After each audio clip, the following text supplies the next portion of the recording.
KBS 열린 토론.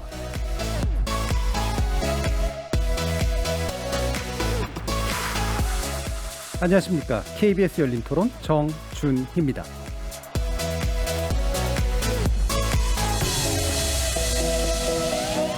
KBS 열린 토론, 오늘은 좋은 언론, 나쁜 언론, 이상한 언론으로 여러분을 만납니다.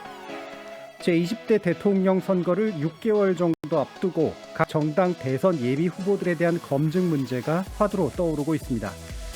특히 가장 대중적인 검증 시스템이라고 할 수 있는 TV 토론에 대한 관심, 선거일이 다가올수록 그 열기를 더해가고 있는데요. 경선 일정을 먼저 시작한 여당의 경우 이미 여러 차례에 걸친 TV 토론을 통해 각 후보들의 공약을 검증하고 현안에 대한 입장 확인할 수 있었지만 그에 대한 불만과 비판도 적지 않았습니다. 선두 후보에 관련된 정책 검증을 넘어선 견제 공방 등 지나치게 네거티브에만 치우친 분위기 때문인데요. 언론들 또 이를 어떻게 보도하고 있을까요? 논논논 패널들의 분석을 통해 자세히 살펴보겠습니다. 오징어를 잡은 배에서 바로 얼리는 선동 오징어 사업으로 큰 돈을 벌 수 있게 해주겠다면서 투자자들에게 100억 원대의 돈을 갈취한 사기꾼 김모 씨 사건 기억하실 텐데요. 처음 사건이 알려진 지난 6월만 해도 언론인, 법조인, 정관계 유명 인사들의 이름이 언급되면서 큰 주목을 받았습니다. 하지만 어쩐 일인지 최근엔 보도량이 또 크게 줄어들었는데요. 서울경찰청에 따르면 가짜 수산업자에게 금품을 받아서 청탁금지법 위반으로 입건된 피의자는 현재 7명, 이 가운데 언론인은 4명입니다. 가짜 수산업자의 황금 인맥 속에서 언론인들이 차지했던 역할 무엇이었을까요? 이들은 왜 청탁의 유혹에 넘어갔던 걸까요? 언론의 자기 치부 감추기에 대해 시민은 어떤 태도를 가져야 할까요? 2부에서 가짜 수산업자 사건 속 우리 언론의 민낯을 들여다보겠습니다. KBS 열린 토론은 여러분이 주인공입니다. 문자로 참여하실 분은 샵 9730으로 의견 남겨주십시오. 단문은 50원, 장문은 100원의 정보 용료가 붙습니다.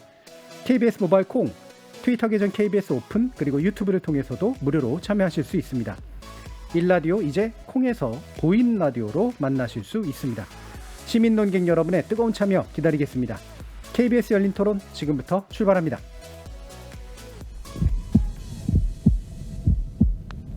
살아있습니다. 토론이 살아있습니다. 살아있는 토론, KBS 열린 토론. 토론은 라디오가 진짜입니다. 진짜 토론, KBS 열린 토론.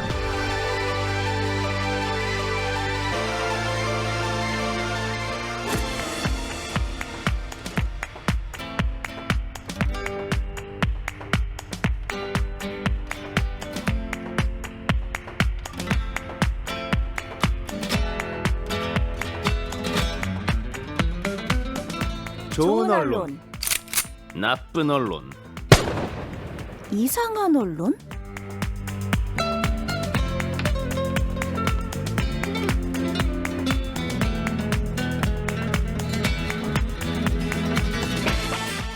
오늘 함께해 주실 세 분의 전문가 소개하겠습니다. 먼저 이정훈 신난대 리나시타 교양대학 교수 나오셨습니다. 안녕하세요. 언론인권센터 정책위원이신 정미정 박사 함께하셨습니다. 안녕하세요. 그리고 민동기 미디어 전문기자 자리하셨습니다. 안녕하십니까. 자, 이제 코로나19 상황이다 보니까 지금 대선에 나선 후보들이 흔히 하는 전통적인 방법 같은 거를 쓰기가 좀 어려워서 아무래도 미디어의 의존도가 높아지게 되는데 결국은 이제 TV 토론의 중요성이 점점 더 이제 부각되고 있는 그런 상태죠. 근데 더불어민주당의 후보들은 예비 경선을 이미 치러서 TV 토론 거쳤고요. 또 이제 본 경선 들어가면서 TV 토론을 더 확대하고 있는 그런 분위기인데 과연 TV 토론 지금까지 어떻게 진행되고 있는가, 그리고 관련된 보도들은 어떤가 좀 이야기 나눠보도록 하겠습니다. 자, 지금까지 여러분들이 이제 보신 최근의 TV 토론에 대해서 전반적으로 어떻게 평가를 해주시는지 말씀 한번 좀 들어볼 텐데요. 수미양가 이렇게 따주셔도 좋고 A, B, C, D로 해주셔도 좋고, 다만 중요한 게 이제 평가의 요소들이 여러 개가 있잖아요. 예를 들면 TV 토론의 형식, TV 토론의 진행자, 그다음에 내용, 그다음에 참여하시는 분들 여러 가지 요소들이 있어서 그중에 어떤 거에 초점을 맞추면 좋을까? 일단은 이제 내용이 좀 괜찮게 잘 전달되고 있나 쪽이 아무래도 좀 나을 것 같습니다. 진행자는 좀 빼고요. 한번 말씀을 한번 들어보고 싶은데 이거 민덕기 전문 기자께서 먼저 한번 말씀 들어보시죠. 저는 일단 TV 토론은 아무리 좀 재미가 없거나 예. 좀 지나치게 좀 공방 위주로 가더라도요. TV 토론에 대해서는 기본적으로 후한 점수를 줘야 된다라고 생각합니다. 예. 왜냐하면 유권자라든가 일반 시민 입장에서 후보들의 어떤 그런 뭐 정책적인 어떤 능력이라든가 여러 가지 토론을 대하는 이런 방식, 타 후보들에게 뭐 비판을 하거나 어떤 지적, 질문을 받았을 때 대응하는 어떤 태도 이런 거를 종합적으로 확인할 수 있는 방법은 지금 단계에서는 토론회밖에 없다고 생각을 하거든요. 예.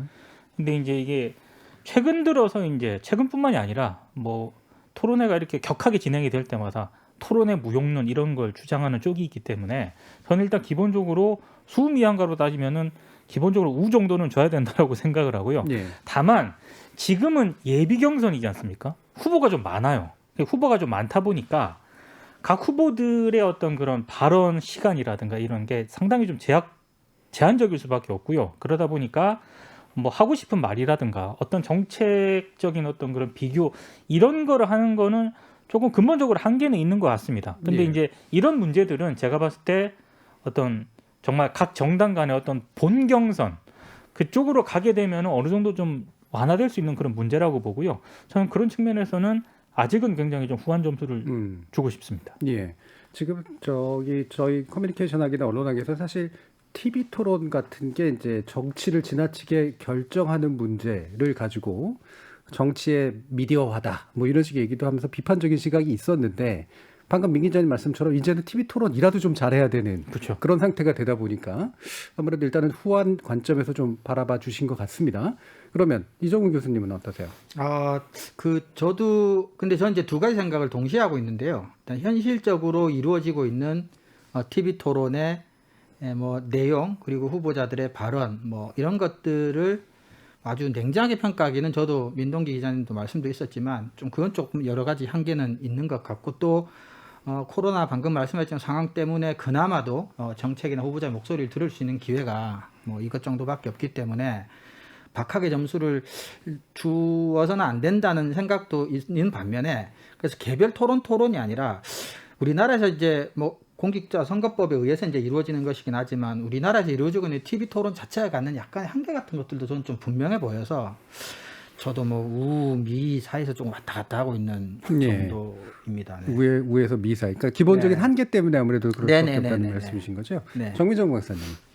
저는 지금 매우 당황스럽습니다. 예. 두 분이 이렇게 좋은 점수를 주시고 혼자만 나쁜 사람. 전혀 생각을 저는 양가 뭐 이렇게 생각을 하고 예. 있었습니다. 그러니까 그 이유는 두 분이 말씀하신 내용에 동의하지 않는 것은 아닙니다. 그리고 저는 아무리 토론회가 보기에 이렇게 마음에 차지 않더라도 그럼에도 불구하고 토론회는 많이 열릴수록 좋다라고 생각하는 쪽입니다. 그런데 이제 기대한 거에 비해서는 지금 토론회를 보면 많이들 느끼시겠지만 지나치게 산만하고 도대체 핵심적으로 이야기하고자 하는 게 뭔지 그런 것들이 이제 그런 정보를 찾는 시민들에게 적절하게 가서 닿는다고 생각하기는 좀 어렵다. 그리고 그것이 토론회를 뭐 진행한다던가 형식이 어떻다던가라는 부분 때문이라고 생각하지는 않습니다. 그래서 그 이유는 뭘까? 또 이런 생각을 하다가 그러니까 토론회를 보도하는 또 이제 기사들이 있잖아요. 그걸 보면서 그런 생각을 하게 됐어요. 뭐가 먼저일까? 보도가 나쁜 게 먼저인지 토론회가 나빴던 게 먼저인지 이게 이제 혼란스러울 정도로 그래서 저는 토론회 자체로 평가를 한다면 저는 미 이상의 좋은 점수를 주기는 저는 힘들 것 같다는 생각입니다. 예. 지금 이제 뒤로 갈수록 낮아지고 있습니다. 우에서 우미 왔다 갔다 하다. 미양가 왔다 갔다 하다. 사실 저는 민 기자님 영향이 조금 있었어요. 왜냐하면 처음부터 우 딱 이럴 줄은 사실 첫 댓글에 몰랐거든요. 중요했어요. 예, 저는 사실은 미 정도로 생각하고 있었는데 말씀 듣다 보니까 냉정하게 평가를 해야 될 부분도 있지만 또 우리가 기대해야 될 부분 그래서 그 기대치를 잘 모아서 잘 운영해야 될 부분도 또 있다는 말씀이 약간 순간적으로 인정이 돼서 우미 왔다 갔다 한다라고 제가 말을 바꿨습니다. 사실. 예. 뭐 사실 이제 성적이 구체적으로 뭐냐가 중요한 거라기보다는 이제 어떤 기대를 갖고 있는데 어떻게 기대에 못 미치느냐 사실 이제 이 부분이 핵심이 될 텐데 아무래도 이제 제한이 훨씬 크다라는 점이 제일 중요한 부분 같아요. 그래서 저는 개인적으로 고민이 되는 건 굳이 이제 토론의 형식을 다 모아놓고 하는 토론회 말고라도 다른 방식의 이제 토론의 어떤 준하는 이런 것들이 좀 이벤트가 많았으면 좋겠다는 생각을 하고 그래서 이제 저희 열린 토론 같은 경우에 이제 더 리더 같은 거에서 한 분만 모셔놓고 얘기를 좀 깊게 나누는 그런 순서를 가지기도 했는데 이게 또 이제 그 좋은 기회인데 이제 그 나름의 또 부담이 있더라고요. 혼자만 계시니까 지나치게 과하게 공격하면 이게 원래 이제 후보자들끼리 싸우면은 그 용서가 되는데 그렇죠. 진행자라든가 아니면 패널들이 또 과하게 이제 만약에 몰아붙이거나 이러면 그 지지하시는 분들께는 또 굉장히 좀 상처가 될 수도 있는 그런 측면들이 있어서 또 너무 받아줘도 또 그렇죠. 근데 또 반대로 또 너무 또 좋게만 얘기하면은 우호적이라는 그러면 또 문제가 생길 수 있고 결국에는 이게 경쟁 속에서 이제 최대한 뭔가를 드러내는 상황이 오다 보니까 생기는 여러 가지 한계. 이건 그냥 기본으로 놓고 좀 창의적인 방법들을 모색해야 되지 않을까 이런 생각이 좀 들긴 들어요. 근데 이제 TV 토론 뭐 영향은 분명히 있을 것 같은데 근데 지금까지의 속설은 TV 토론 자체가 승자를 만들어내진 못한다. 다만 패자가 누군지는 명확하게 보여준다. 뭐 이런 정도잖아요. 그렇죠. 기존의 기억들로 봤을 때 어떤 TV 토론들이 좀 이렇게 좀 떠오르시는지 한번 여쭤볼게요.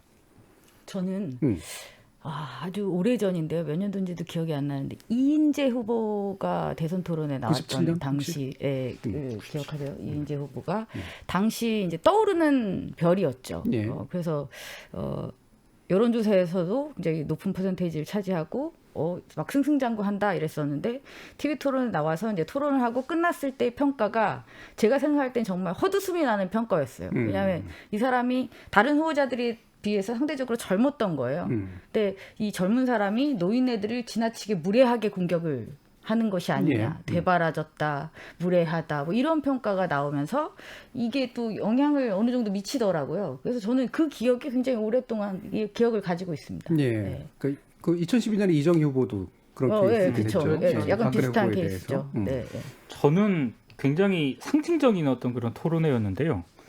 그게 아마 95년 서울시장 선거였을 겁니다. 제 기억에 당시 민자당 최초 토론일 거예요. 최초 토론 네. 예, 예. 민자당의 정원식 후보 그리고 민주당의 조순 후보 그리고 무소속의 박찬종 후보가 이제 붙었는데 사실 그 전까지는 박찬종 후보가 여론조사에서는 좀 지지율이 앞서가는 그런 양상을 똑같죠. 보였거든요. 근데 당시 이제 그 TV 토론에서 유신 찬양 기고와 관련한 그런 질문이 이제 제기가 된 겁니다. 박찬종 후보에 대해서. 예. 근데 박찬종 후보가 거기에 대해서 거의 뭐 토론을 거부하다시피 하는 그런 정말 정말 화가 나는 어떤 그런 장면들이 여과 없이 다 이제 전달이 된 거죠. 그러니까 그걸 본 시청자들이 박찬종 후보에 대해서 기존에 가지고 있던 이미지가 깨지기 시작을 했고요. 예. 결과적으로 그 이후부터 지지율이 떨어졌거든요. 그래서 이게 TV 토론이 가지는 힘이 이런 거구나. 저는 그때 이렇게 나이가 뭐 많지도 않았는데도 그걸 딱 보면서 굉장히 이 TV 토론이 무서운 거다라는 생각을 했던 기억이 있습니다. 예, 제가 알기로도 나이가 안 많으신데 95년도면은 기억하실 분들 거의 없으실 것 같아요. 지금 듣는 분들 저도 중에. 구체적인 내용 때문에 워낙에 그게 인상적이었어요. 예. 저한테는. 그러니까 어렸을 때 봤던 토론들이 훨씬 이렇게 네. 기억에 많이 남는 거예요. 아무래도 그때가 이제 훨씬 더 큰 이벤트로 네. 느껴지긴 했었으니까. 이정우 교수님. 뭐 저는 이제 국내 두 분 말씀하셨으니까 아무래도 대통령 TV 토론하면 가장 상징적인 케네디와 닉슨 토론. 예. 그쵸. 있죠. 직접 보셨어요? 전설이죠. 저는 그때는 태어나기 전인데 예.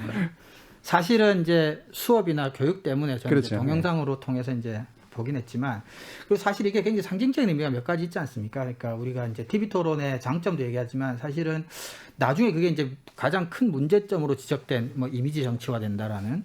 그래서 아무래도 케네디가 뭐 외모나 뭐 옷, 뭐 토론의 능력 이런 것들로 이제 닉슨을 압도를 했는데 근데 이후에 이제 그런 얘기들이 많았죠.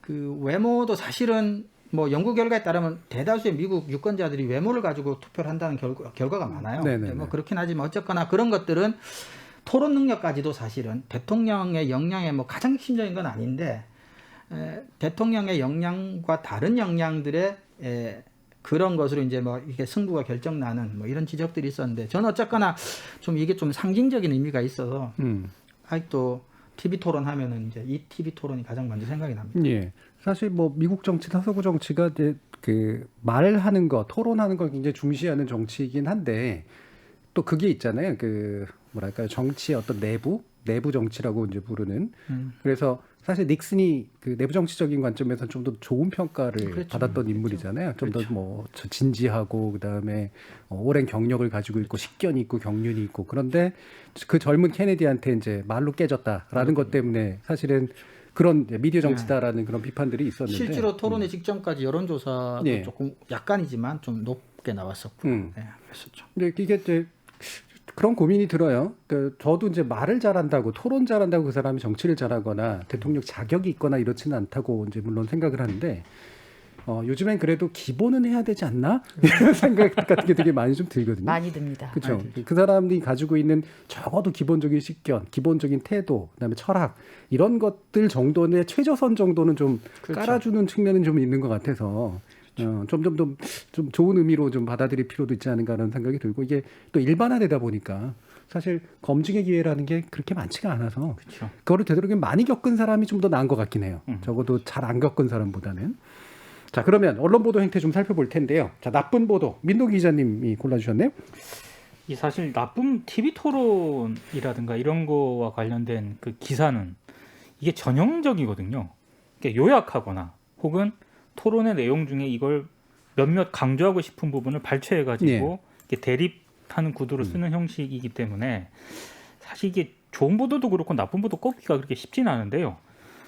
제가 이제 두 가지를 가져왔거든요. 그러니까 이 두 가지는 좀 제가 그 보도를 보면서도 이 대체 어떻게 하라는 소리냐라는 생각이 들어서 제가 가져와 봤습니다. 첫 번째는 이 YTN이 그 보도한 내용인데 8월 4일 그 본인들의 이제 그러니까 민주당의 예비 경선 2차 토론입니다.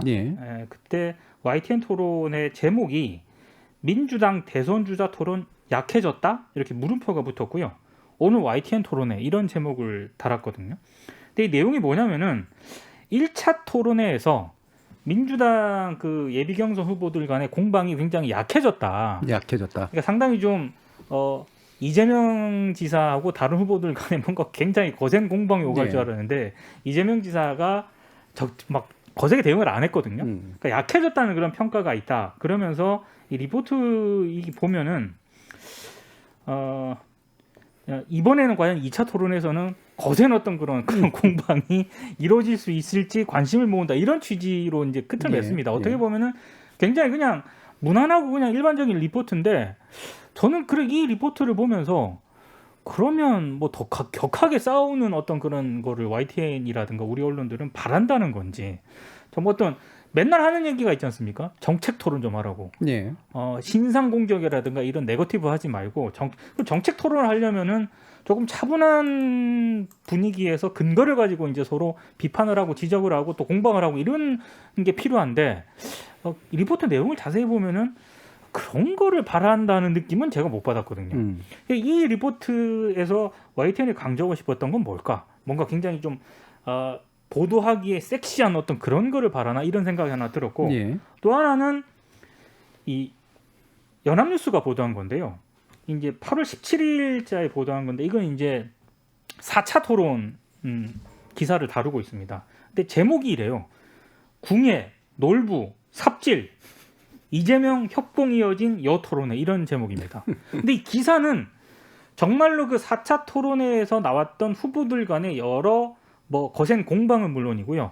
정책적인 어떤 그런 토론을 잘 정리를 했습니다. 굉장히 길어요 기사가. 근데 저는 여기서 이제 이 제목에 상당히 문제가 있다고 생각을 하는 게 기사가 길면은 사람들이 잘 안 봐요. 그래서 제목을 볼 수밖에 없는데 제목을 이렇게 달아버리면 이 4차 토론이 이런 식으로만 이제 이미지 각인이 되지 않습니까? 사실 궁예놀부 삽질 같은 경우에는 여러 가지 뭐 정책적인 어떤 공방이 오가는 과정에서 후보들이 약간 이게 빗대서 쓴 표현에 불과하거든요. 근데 이렇게 제목을 뽑아버리더라고요. 그러니까 굉장히 제가 봤을 때 기사는 나름 드라이하게 썼는데 제목을 이렇게 뽑아버렸을 때 이 토론회 기사가 가지는 문제점이 저는 고스란히 드러난다고 생각하거든요. 그럼 만약에 저같이 이제 토론회를 본 사람은 제목을 이렇게 뽑았지라는 생각이 드는데 제 토론회 끝까지 잘 안 보는 시민들도 굉장히 많지 않습니까? 그렇죠. 이 기사를 딱 봤을 때 아 이거 또 자기네들끼리 뭐 했구나 이런 생각밖에 안 든다는 얘기죠. 그러니까 저는 아주 대조적인 기사인데 이 대조적인 기사를 통해서 우리 언론이 이 TV 토론 보도에서 가지는 문제점이 저는 상징적으로 드러났다라고 생각을 해요. 그러니까 TV 토론도 상당히 좀 이게 제대로 지금 정책적인 공방을 하고 있느냐도 문제지만 우리 언론이 TV 토론의 보도에 무게중심이라든가 이런 거를 제대로 두고 있느냐 이 부분에 대해서도 상당히 좀 고민거리를 던져준다고 봅니다. 예. 결국은 이제 두 가지를 얘기를 해주셨는데 하나는 이제 제목, 그러니까 본문에 비한 제목의 문제고 또 한 가지 이제 본문 자체도 기본적으로 이제 공방을 지나치게 이제 부각하거나 기대하는 그게 마치 본질이냐 그런 보도라는데 결국 이제 두 가지도 이제 동일한 맥락이란 말씀이신 거죠. 네. 우리 언론이 토론을 바라보는 시각이 이 안에 들어가 있다라고 하는 거니까 어떻게 보세요, 이정희 교수님? 일단은 YTN 보도는 저는 이제 약간 홍보성 기사 같아요. 네. 자기들이 이제 개최하게 될 자기 목적 토론회가 열뛸 거니까 앞은 좀 민비됐고 기대하시라 이런 것도 조금 들어간 것 같고, 근데 그 기자분들이 얼마나 그 힘들게 일하시는지는 알지만 그래서 제 말이 좀 오해 소지가 있을지 모르겠지만 참 부러워요. 승부는 나 있거든요. 치열하면 치열하다고 기사를 쓸 거고. 네. 뭐 차분하게 진행되면 밋밋하다고 기사를 쓸 거니까, 그러니까 뭘 해도 일단 답은 정해져 있는 것 같은 느낌인 거죠. 근데 그 사실은 그 TV 토론 같은 게 그렇게까지 인기가 있는 것 같진 않아요. 옛날보다는 점점. 근데 관련 보도를 이런 식으로 해버리면 점점 더 볼 필요성이나 이런 것들 점점 못 느끼게 될 가능성이 많죠. 그래서 저는 이런 식으로 기사를 쓰는 것들이 우리가 지금까지 얘기해왔던 전형적인 이제 제목 중심의 뭐 포탈 중심 이런 얘기를 해왔지만, 근데 대통령을 이제 후보를 선정하는 과정에 굉장히 중요한 토론회 같은 경우는 조금 더 다르게 써야 되지 않나. 근데 너무나 이제 전형적으로 패턴화된 그런 보도들인 거죠. 그래서 조금, 근데 정말 아쉬운 거는 근데 나아질 것 같진 않아요. 사실은 우리가 열린 토론 한 것마다 지금 1년이 훨씬 넘었고 이런 류의 지적을 사실은 TV 토론 보도뿐만 아니라 모든 보도에서 많이 해오고 있잖아요. 근데 전혀 뭐 달라진다는 느낌 잘 못 받으니까 그래서 어떤 면에서 조금 허무하기도 하고요. 이런 비판을 하거나 지적을 하는 것들이 전형적인 보도인데 소재가 이제 TV 토론일 뿐이지 우리나라 언론이 보이고 있는 전형적인 태도 같아요. 저는 이 나쁜 보도를 쭉 검색을 하면서 이렇게 어떤 걸 꼽아야 되나 이렇게 고민을 하면서요. 뭐 밋밋하다라는 그런 평가 많잖아요. 네. 네거티브라는 얘기는 상당히 많은데 이 TV 토론과 관련된 수많은 보도를 하면서 그럼 언론들은 나름대로의 현실적인 저는 대안을 이제는 좀 내놓을 때도 됐다라고 생각을 하거든요. 그러니까 모든 TV 토론이 거의 모든 다 주제를 다 다루고 있습니다. 지금까지 진행해온 걸 보면. 그러면 그렇게 많은 토론회가 만약에 7, 8차례 예비 경선이 예정돼 있다면 뭐 어떤 첫날 토론회는 뭐 특정 주제, 뭐 정치 경제에 국한시키거나 이런 식으로 좀 하는 방안도 좀 해봐야 된다라는 어떤 제언을 하든가 이런 부분도 필요한데 그냥 그런 부분에 대해서는 전혀 언론사들이 정책적인 어떤 대안이라든가 이런 걸 내놓지 않은 상태에서 그냥 요약하는 수준. 그리고 저는 밋밋하다라는 그런 표현은 언론들이 이 TV 토론 기사를 할 때 쓰면 안 된다라고 생각합니다. 네. 뭐 그럼 어쩌라는 얘기냐 이런 생각밖에 안 들거든요. 그리고 이게 법이 허용하는 범위 안에서 방송사에게만 맡길 게 아니라 저는 신문사들도 나름의 적극적인 뭔가를 할 수 있으면 하는 게 필요하다고 생각합니다. 뭐 서면 토론이 되든 뭐 질의응답이 되든, 그러니까 신문은 아무래도 저는 그런 혐의도 어느 정도는 있다고 보거든요. 왜냐하면 TV 토론 같은 경우는 이제 어쨌거나 방송사가 주도해서 하는 이벤트니까 신문사 입장에서는 약간의 좀 소외 또는 박탈감 이런 것들이 드는 부분도 있고, 그래서 그럼에도 불구하고 TV 토론에 관련해서 자기들도 어느 정도의 뭐 클릭이나 관심을 유도하기 위해서는 관련 보도나 기사를 좀 더 강하게 써야 된다는 생각을 하게 될지도 모르고, 그래서 TV 방송사 중심의 토론을 이제 약간은 박탈감을 가지고 이제 보도한다는 것에만 머무르지 말고 신문사는 신문사대로 적극적으로 후보자의 자질을 비교하거나 공약을 검증하는 어떤 이런 보다 적극적인 자세를 가지고 관련 보도를 하는 게 더 낫지 않나 그런 생각도 들어요. 그래서 이 토론과 관련된 보도를 보면서 찾다가 이제 특징적인 부분들을 발견한 게 일단 토론회를 다룬 기사가 그렇게 많지는 않다라는 거였어요. 네. 일단 많지는 않고 그다음에 다룬 기사들의 대부분은 어떤 식이냐면 아까 요약이라고 이제 말씀을 해주셨는데 요약이 아니라 그러니까 오리는 거죠. 발췌나는, 예. 그냥 처음부터 시사 끝까지 따옴표입니다. 맞아요. 정말 쉽게 이 사람이 이 말했더니 이 사람이 이 말했고 이 사람이 이 말했고 이 사람이 이 말했고 끝. 그러니까 이런 식의 기사들이 되게 많아요. 그러니까 저도 이제 기자님도 말씀하셨지만 이제 그런 생각이 드는 거죠. 토론회를 바라본 기자의 입장에서의 어떤 해설이나 분석은 분명히 필요하다. 근데 그렇다면 그것이 이 정치인으로서 이 후보에 대한 비판도 중요하지만 이 토론회 자체가 그렇다면 어떤 방향으로 나아갈 것인가에 대한 제언은 지금 너무 필요한 시점이라는 생각이 들어요. 특히 뭐 형식적인 측면이라든지 그런 게 있을 수 있잖아요. 그러니까 너무 난상 토론이 되고 산만하게 되고 서로 공격만 하다 끝나게 비방과 공격만 하다 끝나게 된다면 어떤 식으로 주제를 이끌어낼 수 있을 것인가야말로 언론사들이 주도적으로 고민해야 될 문제잖아요. 결국은 질문을 던지는 건 기자들이고 언론사고 후보들은 그 질문을 기다리고 지금 답변을 하려고 준비되어 있는 상황이라면 질문하는 주체들이 그것을 주도적으로 고민을 해야 되는 거죠. 근데 그런 것을 찾아보기가 힘들었다는 게 가장 큰 문제라고 생각합니다. 네. 그러니까 미국의 경우는 이제 신문사가 의무는 아닙니다만 원하면 인돌스먼트라고 해서 이제 후보 지지를 선언할 수가 있잖아요. 관련 사설을 이제 쓰는데, 근데 그게 기자들이 관여하지도 않긴 않지만 제가 알기로는 그 언론사에서 굉장히 장기간의 준비를 거치고 후보자들을 불러서 비공개 뭐인 걸로 저는 알고 있는데 아무튼 토론회 이상의 엄청난 검증 과정을 거쳐요. 그래서 최종적으로 선택을 하고 그 과정에 대한 이야기까지도 이제 인돌스먼트 사설에다 이제 밝히는 거죠. 지지 사설에. 그래서 우리나라 같은 경우도 선거법에 나와 있는 토론회 이외에 혼자 하기 부담스러우면 여러 가지로 뭐 신문사들이 연합을 해서라도 부르면 안 나갈 후보가 누가 있겠어요. 언론이 부르는데. 막 있죠.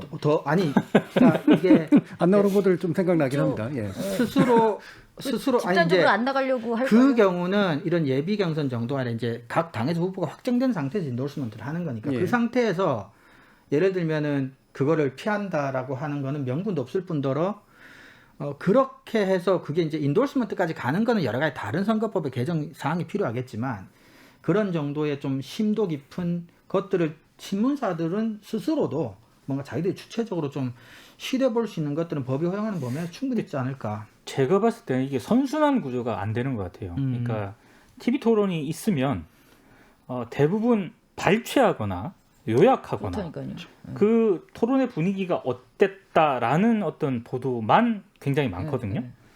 근데 뭐 미국만 하더라도 유럽만 하더라도 토론회 발언에서 후보자 발언이 이게 정말 이렇게 얘기를 했는데 이게 정말 팩트인가? 그러니까 팩트 체크가 이제 거기서부터 이제 시작이 되는 거죠. 그래서 크로스 체크를 해가지고 이거는 팩트가 아니다라고 비판 기사를 쓰기도 하고 이래야 되는데 우리 같은 경우에는 좀 최근 들어서 이제 시도는 하고 있습니다만 아직까지는 그게 제대로 제가 봤을 때는 좀 선순환 구조가 안 되는 것 같아요. 그냥 요약하는 그런 단계만 아직은 굉장히 그 비중 면에서 높다. 그러니까 네. 토론회가 끝났으면은 제가 봤을 때 그건 결국에는 인력 문제라고 생각을 하는데요. 팀이 구성이 돼가지고 그 토론회를 보고 어찌됐든 저 발언에 문제가 있고 팩트에서 좀 벗어난 주장이라고 생각을 하면은 그 부분을 저는 충분히 지적을 해야 된다라고 생각하거든요. 그러니까 정책 검증을 해야 되는 그렇죠. 거죠. 근데 그 부분, 그러니까 서로 주장만 따옴표만 좀 나열이 되고 그 발언의 진정성이라든가 이런 부분에 대해서는 여전히 좀 우리 네. 언론이 부족하다 이런 생각이 좀 그러니까 듭니다. 토론회를 보고 시민들이 판단을 할 때 토론회가 가진 한계라고 많이 지적되어 오는 것들이 그런 거잖아요. 특히 이제 텔레비전 방송 토론회 같은 경우에 시간이 제한돼 있고 그렇죠. 이제 후보들이 말을 하다 보니까 이제 공약을 이렇게 쫙 펼치면 그럴듯해 보이긴 하지만 저게 진짜 저럴 만한 재정이 있는 건지 현실적으로 가능한 건지 그럼 지금 법을 어기는 것은 아닌지 여러 가지 이제 고민이 될 수 있고 유권자들이 그걸 다 판단할 수는 없지 않습니까? 그러면 토론회에서 그런 정책들이 일단 제출이 되면 그 뒤에 기사는 그것들을 검증하는 기사들이 나가줘야 되는 거죠. 이게 이제 토론회에 대한 이후 기사로서 가장 적절한 건데 지금은 그냥 따옴표만 계속해서 이제 붙이는 수준.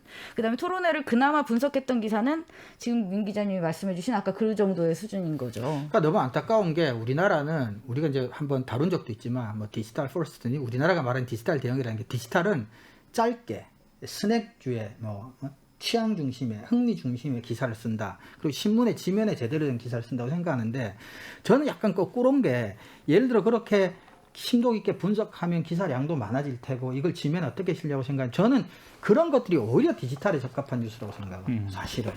네, 우리나라 이게 뭐 결국 정치 보도의 그 근본적인 한계하고 결국 연결이 되는데 대부분 이제 토론의 취재를 이제 정치 그 취재팀에서 이제 하고 또 검증팀을 따로 꾸리는 경우가 있긴 합니다만, 근데 이분들이 이제 출입처 관계에서 그 정치인들이 입에 의존하기 때문에 그 사람들을 바로 디스하는 그런 식의 그 기사를 쓰면 이후에는 취재에 응해주지 않는 그런 경우들이 이제 많이 생기고 그러니까 그 관계의 관리 차원에서 사실 그런 걸 잘 안 하려고 그러더라고요. 그렇죠. 예. 그런 것도 있죠. 그러니까 사실 출입처를 가지고 있는 이게 우리 언론의 어떤 그런 관행, 네. 구조 여기에서 아직은 자유로울 수 없기 때문에 그 점은 뭐 아예 전면 부정하는 건 아닌데요.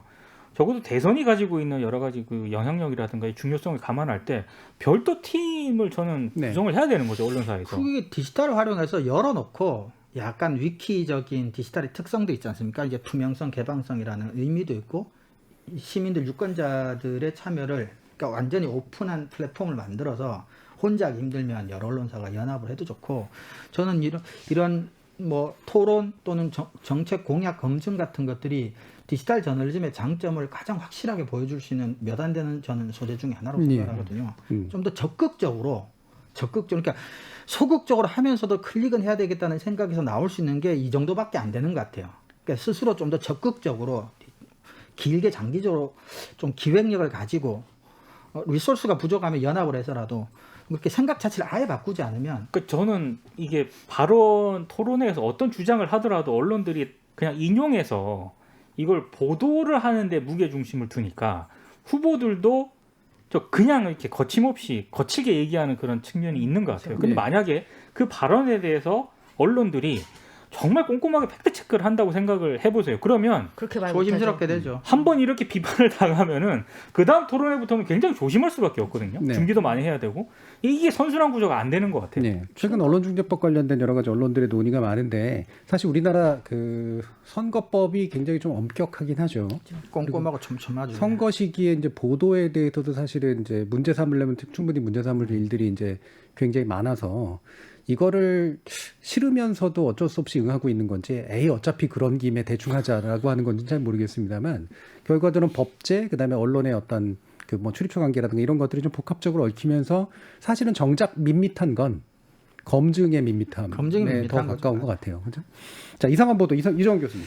네, 저는 이제 머니투데이 8월 18일자 인터넷에 올라온 기사인데요. 그 제목이 김두관 아들 확진해 점점점하고 김두관 옆 사진 찍은 이재명 비상이라는 제목의 기사입니다. 근데 이게 이제 위에도 나쁜 기사로도 이제 뭐 이재명 협공 이어진 뭐 이런 식이 나오지만 이게 이제 앞서가는 여론조사상 앞서간다고 보이는 후보 중심으로 뭔가 이렇게 뭘 하려는 의도는 알겠으나 이게 이제 이상하다는 거는 아주 이상한 기사를 찾기도 쉽진 않았지만 요는 토론회에서 김두관 후보자의 아들이 확진을 받았는데 이제 알려지기 전에 김두관 후보자 옆에서 이재명 후보자가 사진을 찍었다는 거예요. 예. 그래서 확진자와 밀접 접촉자의 옆에 섰으니 이재명 후보는 큰일 났다라는 핵심 내용은 그게 전부인데 제가 이상하다는 건 사진을 유심히 보시면 김두관 후보자는 이재명 후보자와 추미애 후보자 사이에서 사진을 찍었어요. 네. 근데 추미애 후보자는 이제 의문의 일패 비슷하게 언급조차도 안 된 거죠. 똑같이 옆에서 사진 찍었는데 이게 이제 이상한 게 이제 그런 것 같아요. 그리고 사실은 다 어깨를 맞대고 있어서 다들 2m 안쪽이니까 어떤 면에서는 다들 뭐 비상이라면 비상인데, 그러니까 이런 것조차도 추미애 후보자는 언급조차도 안 되고 제일 앞서가고 있다는 이재명 후보자만 이렇게 자꾸 이렇게 뭐 연결을 해서 이제 제목을 뽑은 거긴 한데, 그래서 같이 옆에서 똑같이 사진 찍고도 추미애 후보는 비상이 안 걸려서 이상하다. 뭐 저는 그런 취지로 이 기사를 가져왔습니다. 저도 이 기사를 보셨어요? 봤는데요. 사실 억지로 만든 기사라는 그러니까요. 생각이 들어요. 왜냐하면 토론회 하기 전에 대기실에서 얘기도 많이 하고 서로 막 이것도 하고 의미 없죠, 그러면. 그게 사실 더 위험한 건데 이 사진만 가지고 이렇게 기사를 썼다고 하는 게 어거지로 만든 기사 같습니다. 이상한 건 확실하고요. 예. 왜 이상한지는 굳이 분석을 안 해도 될 것 같은 어거지기 때문에. 어거지고. 그렇죠? 예. 자, 그럼 나쁜 보도. 정미정 박사님. 좋은 보도입니다. 좋은 보도입니다. 예, 죄송합니다. 제가 계속 나쁜 쪽으로 얘기를 하고 있어요. 예. 왜냐면 정미정 박사님 때문에 그런가? 화나신 것 같아서. 아닙니다, 예. 아닙니다. 좋은 보도. 예. 좋은 보도는 그러니까 제가 못 찾은 것일 거라고 저는 항상 생각합니다. 좋은 보도를 제가 맡아서 할 때 예. 제가 못 찾은 거겠지 없을 리는 없다고 항상 생각하면서 이잡듯이 이제 뒤지는 편인데요. 그래서 이번에 제가 가져온 게 한 3개의 기사가 있습니다. 근데 이 기사가 정말 잘 썼다든지 정말 훌륭하다, 진짜 바람직하다 라고 말하기는 많이 부족합니다. 예. 근데 그럼에도 불구하고 제가 이런 기사를 가져온 건 차라리 이런 식의 어떤 분석이나 이런 것이 차라리 낫다. 그리고 이런 식의 분석 기사가 더 많아져야 된다라는 차원에서 가져온 거고요. 짧게 말씀을 드리면 첫 번째 기사는 한겨레의 8월 11일자입니다. 이건 이제 기자가 쓴 기사인데 이재용 앞에선 달라진 이재명, 이낙연, 정세균의 공정. 제목을 보면 이제 아시겠죠. 그러니까 이전에 이 후보들이 이제 말했던 공정, 재벌 개혁을 항상 강조해왔던 여권의 유력 주자들이 유독 이제 최근에 이 부회장의 가석방에 대해서 별다르게 언급하고 있지 않은 부분들을 이제 분석을 하고 있습니다. 그러니까 토론회에서 이제 별로 이야기를 하지 않았다라는 이야기를 분석한 기자의 기사였고요. 그 다음에 두 번째 가져왔던 기사는 서울신문입니다. 8월 17일자고요. 제목은 인기 못 끈 노동 이슈, 민주 경선서 안 보인다. 그러니까 민주당 경선 토론회에서 이 노동 이슈와 관련된 이야기들이 거의 다루어지지 않는다라는 것을 핵심적으로 지적하는 기사였습니다. 근데 이제 기사를 보다 보면 기사가 좀 쓰담한 것 같은 느낌이 들 정도로 뭔가 이렇게 부족해요. 예. 충분히 풍부하게 이 얘기를 담아내고 있지 못하는데 그럼에도 불구하고 토론회에서 어떤 구체적인 문제의식을 가지고 지적을 했다는 측면에서 저는 이 기사가 그래도 바람직한 어떤 방향성을 가지고 있다라고 보았고요. 그다음에 세 번째 가져온 기사는 이건 이제 기자가 쓴 건 아니고 이제 칼럼입니다.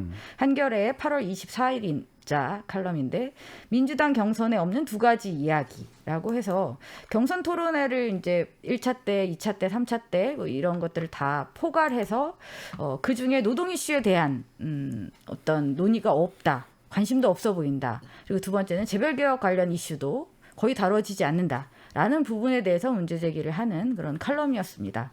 그래서 그나마 좀 이제 군색하긴 합니다만 좋은 기사로 이것들을 가져왔고요.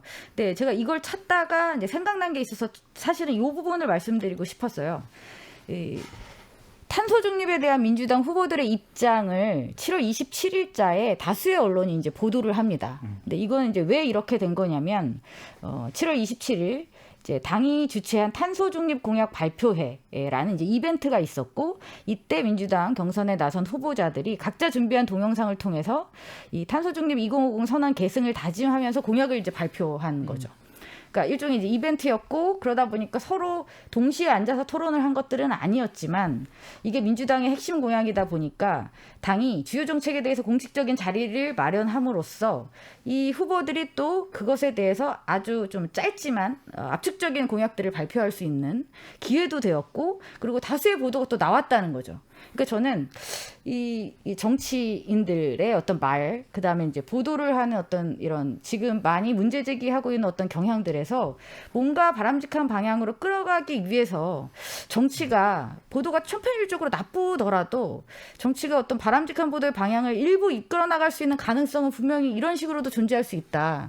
아까 저희가 논의 초기쯤에 앞부분에서 정 교수님도 이제 한 번 말씀을 하셨잖아요. 토론회뿐만 아니라 다양한 이벤트들이 만들어지면 좋겠다. 그러니까 저는 정당이 스스로 이러한 이벤트를 적극적으로 만들어서 그런 식의 보도를 할 수밖에 없게 또 만들어 버리는 거죠. 저는 이것도 이제 보도를 선순환 구조로 이끌어 갈 수 있는 어떤 중요한 단초가 되지 않을까 싶어서 이 내용도 가져와 보았습니다. 예. 제가 이제 전반적으로 이제 그 구조적 한계의 측면을 한 가지를 더 말씀을 드리면. TV 토론이라고 하는 게 민감하니까 대부분의 경우는 상당히 강하게 이제 룰을 정하잖아요. 근데 룰을 정할 때 핵심이 당사자들 사이의 룰 미팅이에요. 네. 그렇죠. 그렇게 해서 정해지거든요. 그렇죠. 이거는 합리적인 일이긴 하지만 문제는 그게 내용을 밋밋하게 만들거나 내용 자체가 없게 만드는데 굉장히 큰 기여를 한다는 거예요. 그리고 그걸 매번의 방송사가 하나씩 자기가 가져가는 거니까 자기가 가져갔을 때 모든 얘기를 또 다 해야 되잖아요. 그러니까 방송사가 모든 얘기를 다 해야 된다라는 그런 압박과 그다음에 각 그 후보자들 간의 룰미팅 속에서 내 후보자를 지켜야 된다라고 하는 그런 식의 요구가 결합되면서 이 토론 자체가 사실 큰 기능을 하기가 좀 어려운 그런 측면들이 생기고 이거를 이제 그러면 언론이 강제해내야 되는데 언론이 자꾸 질문을 던져서 그렇죠. 그게 화두가 돼가지고 무슨 토론에선가 반드시 그 주제를 가지고 얘기하도록 만들어야 되는데 언론은 그걸 이제 자극하지 못하는 상태 이런 게 이제 아마 결합돼서 나타나는 문제가 아닌가 싶은데요. 좀 어떤 개선점들이 필요할지 짧게만 한 번씩 코멘트 좀 주시죠. 민 기자님은. 저는 좀 방송사들끼리 후보자들 말고요. 방송사들끼리 욕심 좀 안 부렸으면 좋겠습니다. 네네. 일단 왜 모든 토론회가 천편일적이 될 수밖에 없는 게 다 비슷하거든요. 형식, 내용 거의 다 비슷해요. 그러니까 카테고리 나누는 것조차도 비슷하기 때문에. 근데 이제는 굳이 그렇게 안 해도 되지 않습니까? 그러니까 서로 뭐 사전에 뭐 얘기를 하든 논의를 하든 해가지고 우리는 이쪽 파트의 무게 중심. 그리고 형식도 좀 다양하게 했으면 좋겠고요. 그리고 만약에 그거는 이제 형식 같은 경우에는 그 후보자들의 합의가 좀 필요하긴 합니다만, 그 어려움이 있긴 합니다만, 제안은 해볼 수 있는 거 아니겠습니까? 그래서 이제 이끌어내는 어떤 그런 작업들을 이제는 좀 방송사들이나 언론사들이 좀 선도적으로 해볼 필요가 있다. 후보들 눈치를 보지 말고 좀 당당하게 좀 제안을 했으면 좋겠다 이런 생각이 좀 듭니다. 네, 정미정 박사님. 저도 비슷한데요. 창의적인 어떤 발상, 그다음에 기존의 것들을 부수는 어떤 혁신적인 실험 이런 것들이 토론회에서 좀 시도되었으면 하는 생각입니다. 지금은 이제 당의 경선이니까. 하지만 실제로 이제 본선이 시작되면 이야기가 또 달라지지 않습니까? 제발 그때는 우리가 그러니까 유권자들이 토론다운 토론을 볼 수 있도록 지금 언론사들이 좀 주도적으로 고민을 했으면 좋겠다는 생각입니다. 네, 이정훈 교수님. 네, 뭐 앞에 좋은 말씀 많이 해주셔가지고 중복된 얘기 빼고 나면은 물론 방금 정 교수님께서 이제 방송사는 방송사대로 방송사 이해관계가 있기 때문에 이게 뭐 잘 될지는 모르겠지만 아무래도 좀 이제 TV 토론의 가장 큰 구조적 문제점이 이제 깊이 있는 이야기를 하기가 어렵다는 거잖아요. 방송의 매체적 특성도 있고 시간 제한도 있고 그렇다면은 회차마다 주제를 한정 짓는 것도 방법인 것 같아요. 네. 그래서 어느 방송사한테 어느 주제가 갈지는 복불복이겠으나 그래서 좀 큰 주제, 작은 주제 합쳐서 어느 방송사에서 큰 주제가 걸리면 오히려 또 하나만 해도 밋밋해질 수는 있긴 하겠지만 어떤 형태로든 그런 식의 방식도 한번 좀 생각해 볼 수 있지 않을까. 그래서 이번 토론회에서는 뭐 예를 들면 노동 문제만 해야 된다. 부동산 문제만 해야 된다. 그래서 횟수를 늘려서 다 큰 주제들 커버를 하게 하더라도 그래서 한 토론에서 한 주제만 가지고 1시간, 2시간 하게 되면 조금 또 양상은 달라질 수 있지 않을까 그런 생각을 한번 해봤습니다. 예, 그것도 되게 중요한 지적이신데 해보면 이렇습니다. 예를 들면 오늘은 경제 이슈 가지고 일단 얘기를 해보겠습니다. 예, 경제 이슈 좋죠. 근데 어제 후보가 말았는데 자기 페이스로 이제 끌고 가려고 하는 이제 후보들의 노력 이제 눈물겨울 정도로 있죠. 전 그랬을 때 사회자가 사회자한테도 좀 권한을 줬으면 좋겠어요. 그렇죠. 강력하게 제재를 할 수 있는 그렇게. 저는 이제 페널티를 강하게 주자는 입장이고 그래서 저도 이제 그런 거 개입을 많이 하려고 하는데 필요한 이제 완전히 그러면 이제 지지자들에 의해서 거의 지키는 사람이 되버리죠.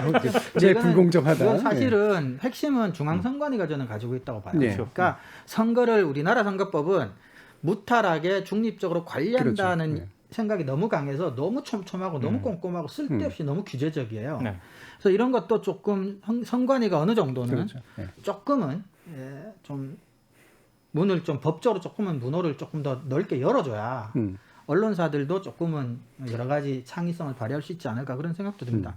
선거 토론 이제 뭐 위원회 뭐 이런 것들도 있고 거기서 또 다 이제 정하고 네. 그러는데 결국 결과물 나온 거 보면 완전히 죄수의 딜레마처럼 그렇죠. 세상에서 가장 밋밋한 이런 내용들이 나오게 되는 구조적 한계 아마 어떻게 극복할 수 있지 언론들이 이런 문제도 자주 좀 제기해 주었으면 합니다. 자, KBS 열린 토론 지금 오늘 논논논 함께하고 계신데요. 1부에서 대선 토론 관련된 이야기 좀 나눠봤고요. 이어지는 2부에서는 가짜뉴스 산업자 뇌물 로비 사건에서 언론이 어떤 관계를 맺었는가라는 부분 함께 얘기 나눠보도록 하겠습니다. 여러분께서는 KBS 열린 토론과 함께하고 계십니다. 타키타 타키타 타키타 타키타 타키타 타디게나도 타디게나도 타디게나도 타키타 타키타 타키타 타키타 타키타 타디게나도 타디게나도 물음표가 느낌표로 바뀌는 순간 KBS 열린 토론. KBS 열린 토론, 좋은 언론, 나쁜 언론, 이상한 언론 2부 주제는 가짜 수산업자 뇌물 로비 사건에 언론이 외면하는 이유입니다. 언론인권센터 정책위원이신 정미정 박사, 민동기 미디어 전문 기자, 그리고 신한대 리나시타 교양대학의 이종훈 교수, 이렇게 세 분의 전문가와 함께하고 있습니다. 자, 이게 저희가 간단하게 좀 언급했던 그런 내용이긴 합니다만, 이게 이제 다시 좀 이렇게 회상을 시켜야 될 상황이기도 하고, 최근 이제 급격하게 수사가 진행되고 있는데, 언론 보도는 매우 급격하게 사라지고 있는 상태이기 때문에 다시 한번 또 이야기를 나눠봐야 될 텐데요. 좀 이렇게 환기시키는 의미에서 어떤 사건이었는지 민도 기자님께서 좀 정리해 주시죠. 이제 김모 씨라고 이제 언론들이 이제 이름을 붙였죠. 예. 오징어 사업 투자 명목으로 이제 100억대 사기, 흔히 말하는 유명 인사에게 금품을 제공한 혐의로 기소된 그런 사건인데, 유력 정치인들이 등장을 하고요. 특히 언론인들이 많이 여기에 연루가 됐고, 최근에는 박영수 이 특검마저도 조사를 받았죠. 일단 여기서 좀 많은 언론들이 이 사건을 다룰 때 주로 유력 정치인하고 연루된 그런 부분들, 그리고 특히 박영수 특검하고 연루된 이런 부분들은 많이 보도를 했습니다. 한마디로 이제 뭐 포르쉐 차량 제공받고 뭐 여러 가지 또 사기 사건에 연루가 됐지만 뭐 여러 가지 특혜를 제공받았다 이거 아니겠습니까? 근데 언론 보도에서 쏙 빠진 부분들이 이제 언론인과 관련된 그런 부분이거든요. 네. 특히 가장 큰 사기 피해를 받았던 사람 가운데 한 명이 김무성 전 의원의 이제 친형인데, 이 김무성 의원을 이 김모 씨에게 소개한 사람이 전직 언론인입니다.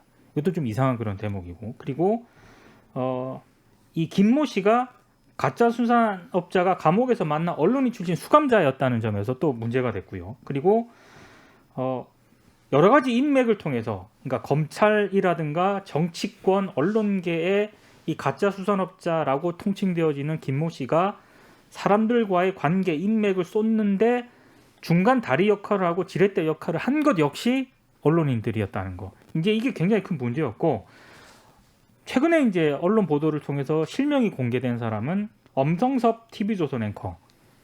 엄성섭 전 앵커 같은 경우에는 뇌물하고 성접대 의혹까지 받았다라는 보도가 지금 나온 그런 상황이고요.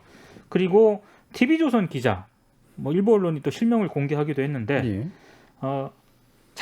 본인의 대학원 학비까지 받았다 이런 의혹이 제기가 됐고요. 그리고 중앙일보 논설위원 같은 경우에도 최근에 이제 조사를 받긴 했습니다만 차량을 무상 대여를 받았다 이런 의혹이 제기가 됐고, 그리고 워낙 이분은 이제 보도가 많이 됐기 때문에 이동훈 전 조선일보 논설위원 같은 경우에는 뭐 골프채 뭐 이런 등등의 여러 가지 금품을 받은 혐의로 지금 조사를 받은 그런 상황인데, 이 언론인들의 실명이라든가 뭐 매체라든가 이런 거는 잘 보도가 되지 않고 있습니다. 예.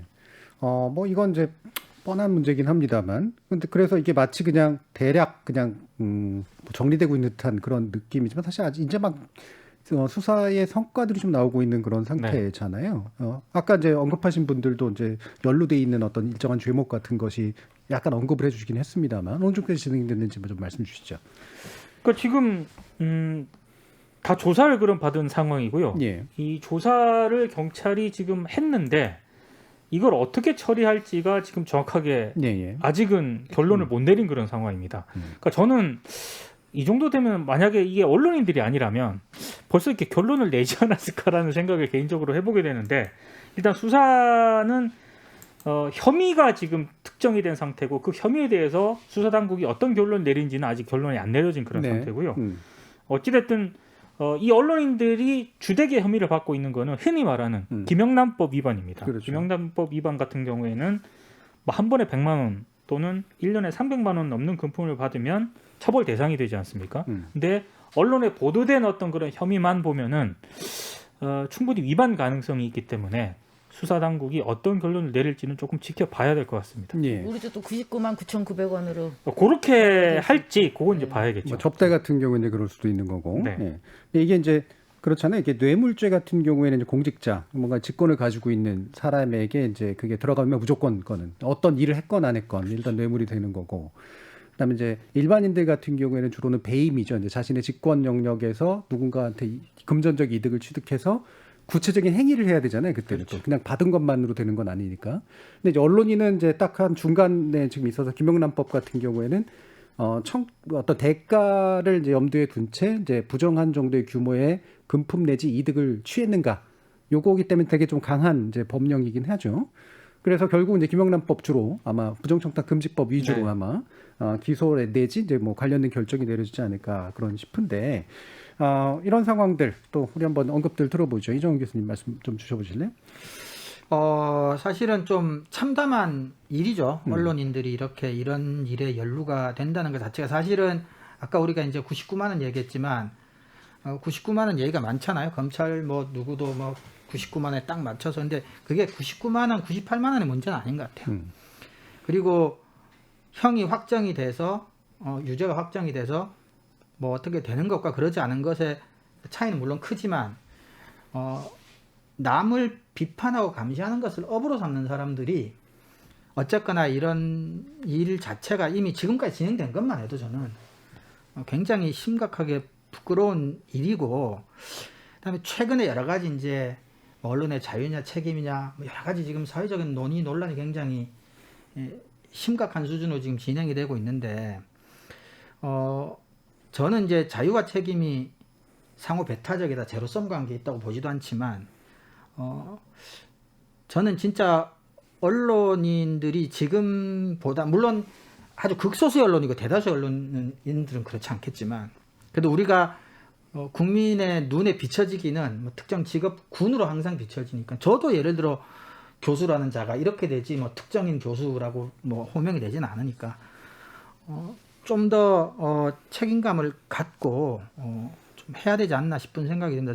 좀 참담한 일이라고 생각합니다. 저는. 네, 저는 지금 언론이 뭐 득달같이 보도하리라고 생각하진 당연히 않았어요. 근데 언론이 이렇게까지 또 보도하지 않으리라고 생각하진 않았거든요.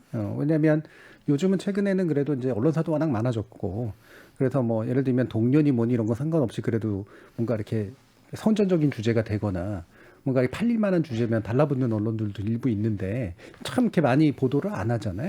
근데 이것도 저는 동료의 문제라고도 볼 수 없는 게 그러니까 안 하는 일괄되게 안 하는 언론은 안 하긴 하지만 예를 들어 특정 언론 같은 경우는 다른 언론의 문제는 굉장히 크게 보도를 해요. 예를 들면 MBC. 그렇죠. 예, 근데 또 자사 언론은 또 안 한단 말이에요. 그러니까 이게 자사만 안 하는 언론이 있고 그러니까 언론계 문제는 뭐 크게 보도 안 하는 언론이 있고 또 이것도 미세하게 저는 윤리적으로 조금 다른 차원이라고 생각을 해요. 그러니까 예. 자사에만 보도를 안 하는 언론이 전 윤리적으로 조금 더 심각한. 그러니까 저는 이 보도를 보면서요. 이게 참 굉장히 우습다라는 생각을 하는 게 이 보도량만 또 놓고 보면은 물론 보도량이 저는 상대적으로 적긴 합니다. 예. 이 사안 자체 언론인들이 연루가 됐기 때문에. 근데 보도하는 행태를 보면은 되게 웃기게 보도를 하고 있거든요. 가관이죠. 가관입니다. 네. 예를 들면 조선일보 같은 경우에는 TV조선 앵커하고 전 조선일보 논설위원이 연루가 되지 않았습니까? 예. 그런데 보도 내용을 자세히 보면 흔히 말해서 이동훈 전 조선일보 논설위원 같은 경우에는 본인이 경찰 조사를 받고 나오면서 기자들한테 여권 공작서를 제기를 하지 않습니까? 그렇죠. 예. 그러니까 조선일보는 약간 거기에 비중을 둬서 많이 보도를 됐죠. 맞아요. 하는 거죠. 그러니까 보도를 하긴 하는데 이상하게 보도를 한다는 거고 중앙일보도 제가 봤을 때 보도를 하긴 했습니다. 적지 않게 보도를 하긴 했는데 이동훈 전 논설위원하고 TV조선 엄성섭 앵커와 관련된 부분은 굉장히 또 비중 있게 보도를 합니다. 그런데 본인의 그 논설위원과 언급된 부분은 싹 빼. 그러니까 이런 식으로 다 보도를 하니까 이거는 정말 이건 뭐 어떻게 생각을 해야 되는지 진짜 보도를 보면서도 이러니까 정말 이게 신뢰도도 하락하고 욕을 얻어먹는 게 아닌가 이런 생각이 들죠.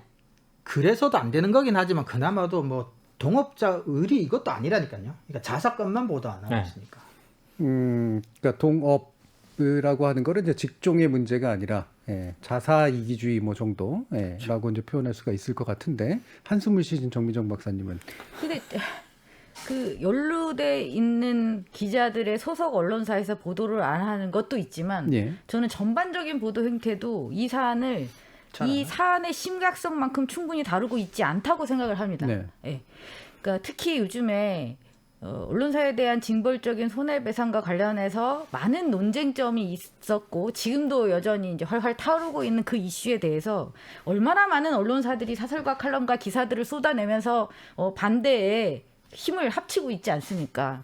그런데 어떻게 스스로가 했던 이 어마어마한 사건에 대해서는 이런 방고 반성이라든지 자정 노력이라든지 하는 형식적인 사과조차도 안 한다는 거는 저는 말이 안 된다고 생각합니다. 이게 그래요. 조선일보와 중앙일보만의 문제라고 볼 수 있는 것이냐. 저는 절대로 그렇지 않다고 봅니다. 우리가 모를 뿐이지 이런 식의 너무 자연스러운 이런 관계들, 정치인과 공직자와 그다음에 언론인들이 이렇게 아주 자연스럽게 만남을 가지고 어떤 뇌물이나 이런 것들을 받는 혐의에까지 지금 이렇게 이 지경까지 갔을 때는 이것은 굉장히 일상적으로 벌어졌던 어떤 사건이 아니었나라는 의심을 충분히 하게 만든다라는 거죠.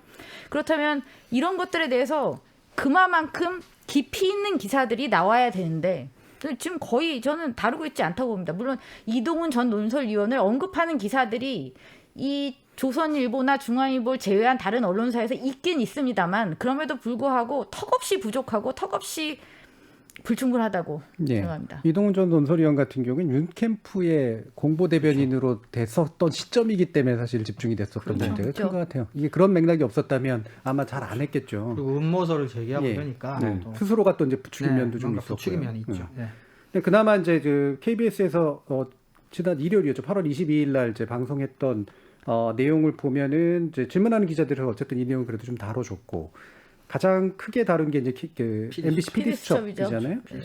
그럼 질문하는 기자들 같은 경우 이제 보도 비평 프로그램이니까 이건 당연히 다뤄야 될 문제였었던 것 같고, 뭐 당연히 자기 역할을 한 거고.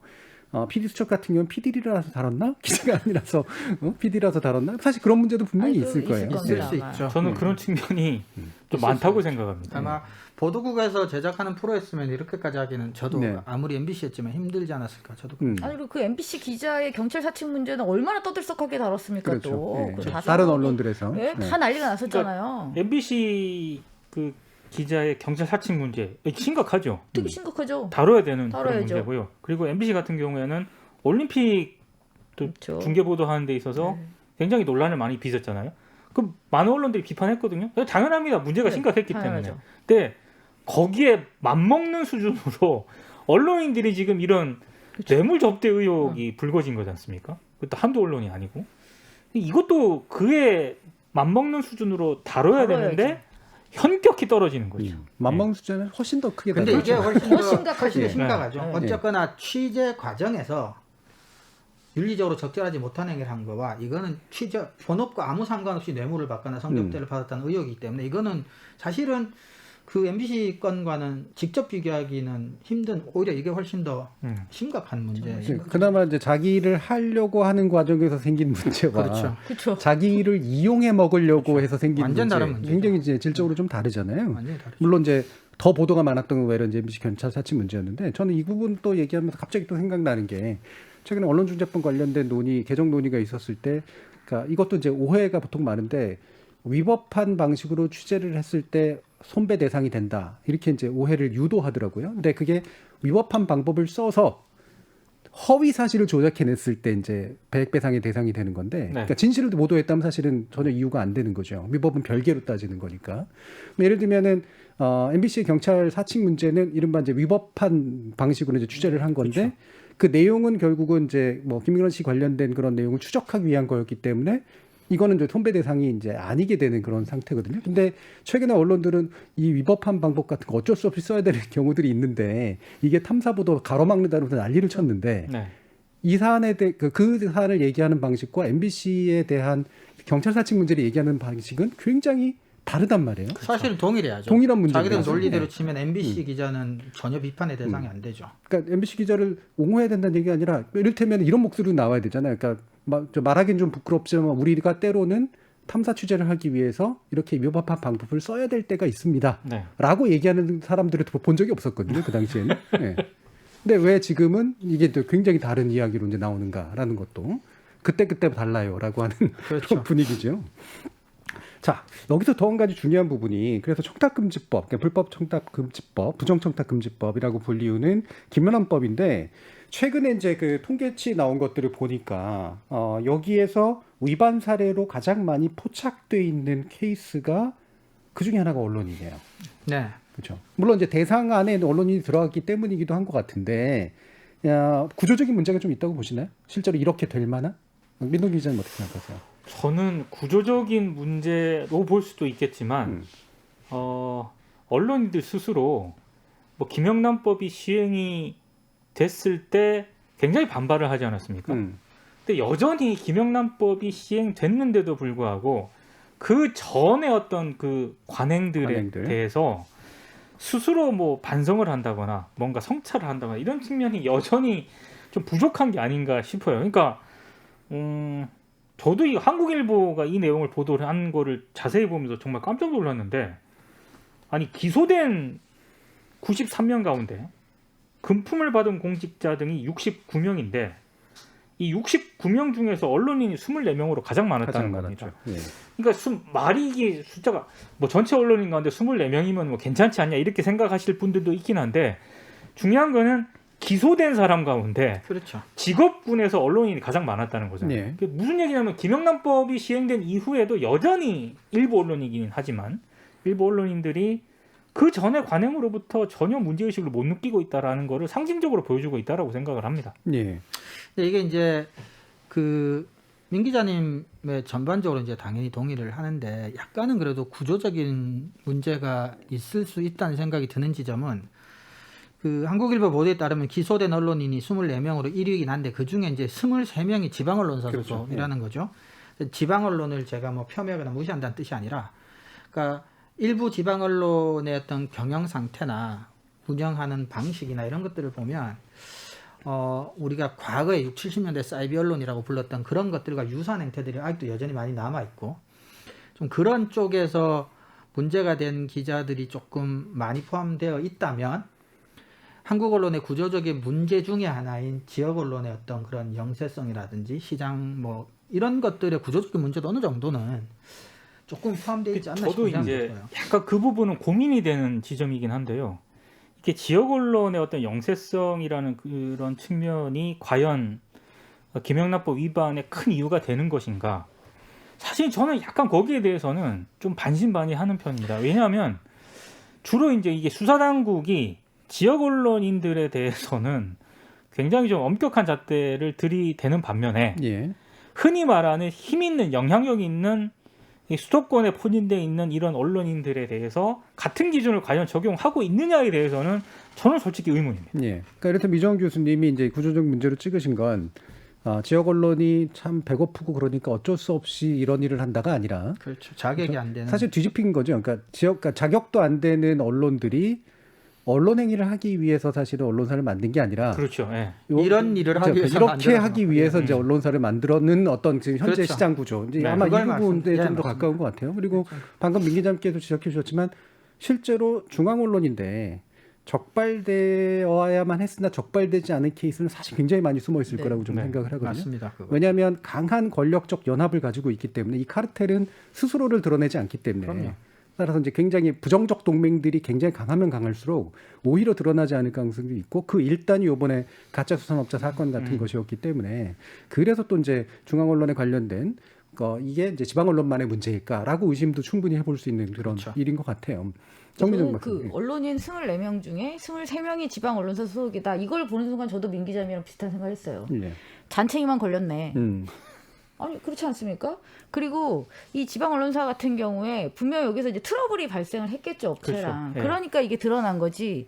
트러블이 발생하지 않은 수많은 담합과 관련해서는 들킬 이유가 없지 않습니까? 네. 그리고 사실 이번에 그 가짜 수산업자 사건 같은 경우는 이제 사기였고 이게 연루되고 본인이 또 입 밖으로 내다 보니까 이게 알려지게 된 거지. 예. 만약에 그 사람이 사기를 친 게 아니었다면 우리가 이 사건을 알게 됐을까요? 저는 모르고 넘어갔을 확률이 높다고 생각합니다. 근데 이런 의심이 상당히 합리적인 게, 그게 일종의 친고죄 같은 거 아닌가요? 그러니까 누군가에 의해서 고소고발이 이루어져야지 수사가 들어가는 거 아닌가요? 김영란법의 특징이?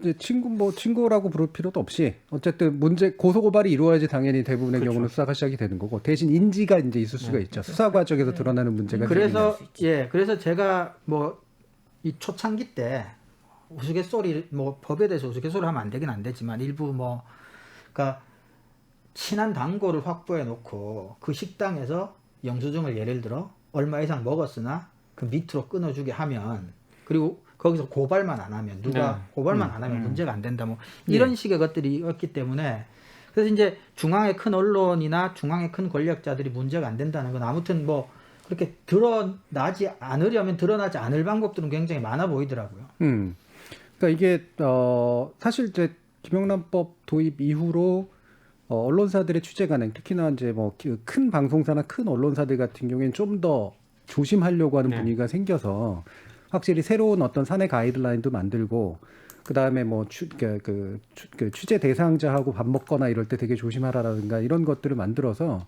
적어도 일반 기자 정도 선에서는 이런 이제 부정부패에 노출될 가능성은 확실히 많이 줄어든 측면들은 있는 것 같아요. 네. 근데 이런 제가 얘기를 함부로 해서는 안 되겠습니다만 이제 국장급 이상 또는 편집 단위 정도까지 올라갔을 때 이들이 만들어낸 카르텔은 또 종류가 다른 카르텔이거든요. 이게 일선 취재에서 대가바라고 이러는 게 아니라 인적 교류에 좀 훨씬 더 가까운 면들이 있죠. 이를테면 장충기 문자 사건 같은 것들이 이제 그런 것들을 정확히 보여주는 거잖아요.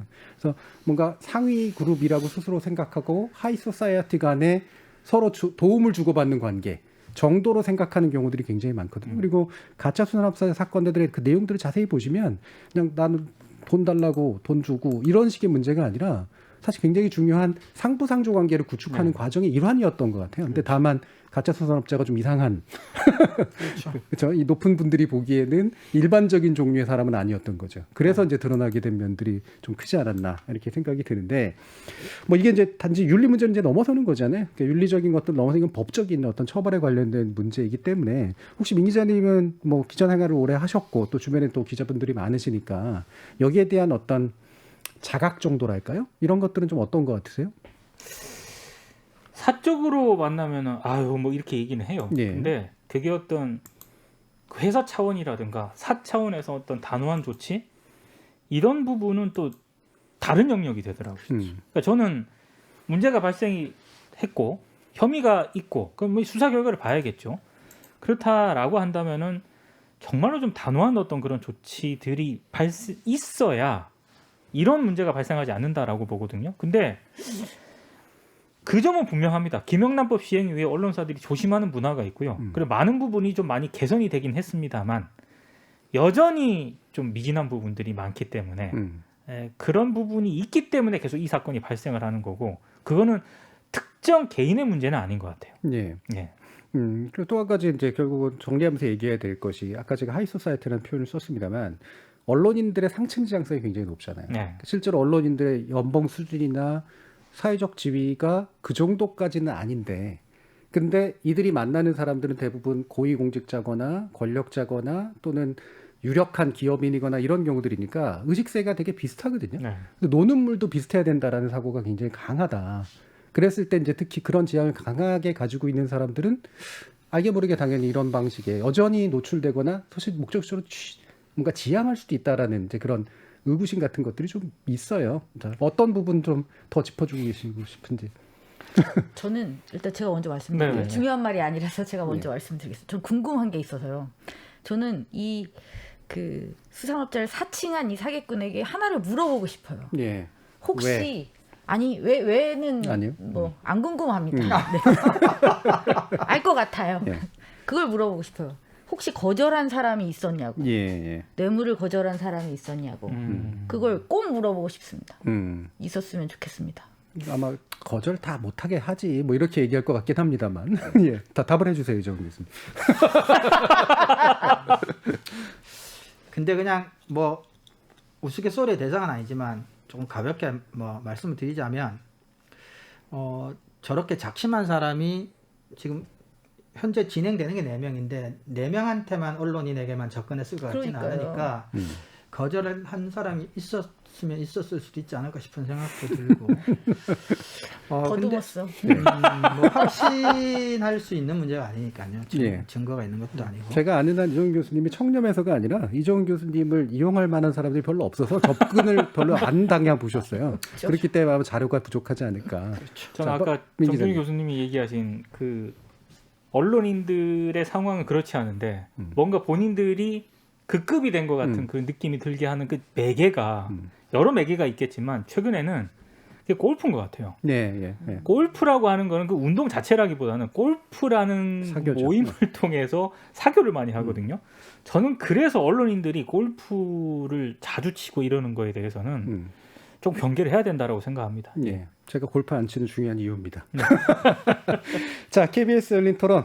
오늘 순서는 이것으로 모두 마무리하겠습니다. 오늘 토론 함께해 주신 민동기 미디어 전문 기자, 신한대 리나시타 교양대 이정훈 교수, 그리고 언론인권센터 정책위원이신 정민정 박사 모두 수고하셨습니다. 감사합니다. 감사합니다.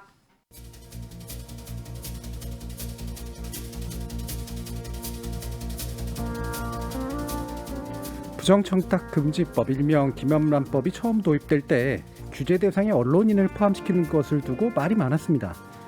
권력감시 기능을 하는 언론인을 위축시킬 거라는 둥, 의도치 않게 언론 자유를 제약하게 될 거라는 둥 말이죠. 하지만 김영란법으로 인해 제약된 건 그릇된 취재 관행이고 김영란법에도 불구하고 사라지지 않은 건 부패한 언론 권력입니다. 요즘 또다시 벼랑간 언론 자유를 둘러싼 논란 많은데요. 보장된 언론 자유만큼 권력 감시, 검증, 견제 열심히 해주시면 됩니다. 또 스스로 부패할 위험만큼 제도적 감시와 견제를 받으면 될 일이고요. 저는 다음 주 월요일 저녁 7시 20분에 다시 찾아뵙겠습니다. 지금까지 KBS 열린 토론 정준이었습니다.